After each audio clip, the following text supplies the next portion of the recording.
સૌરાષ્ટ્રની ધરતીનો ઇતિહાસ માત્ર તલવારો અને ઘોડાઓના ડાબલાથી નથી લખાયો. અહીં વાત માત્ર યુદ્ધની નથી, પણ એ મર્યાદા અને ત્યાગની છે, જેણે આ ધરતીને એક પવિત્ર તીર્થ બનાવ્યું છે.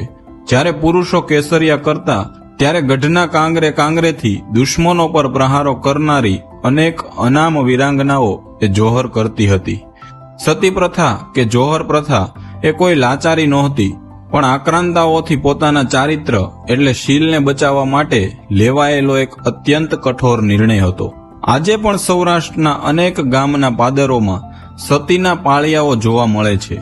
એ પાળિયા માત્ર પથ્થર નથી, પરંતુ ત્યાગ અને સમર્પણના ઐતિહાસિક દસ્તાવેજો છે.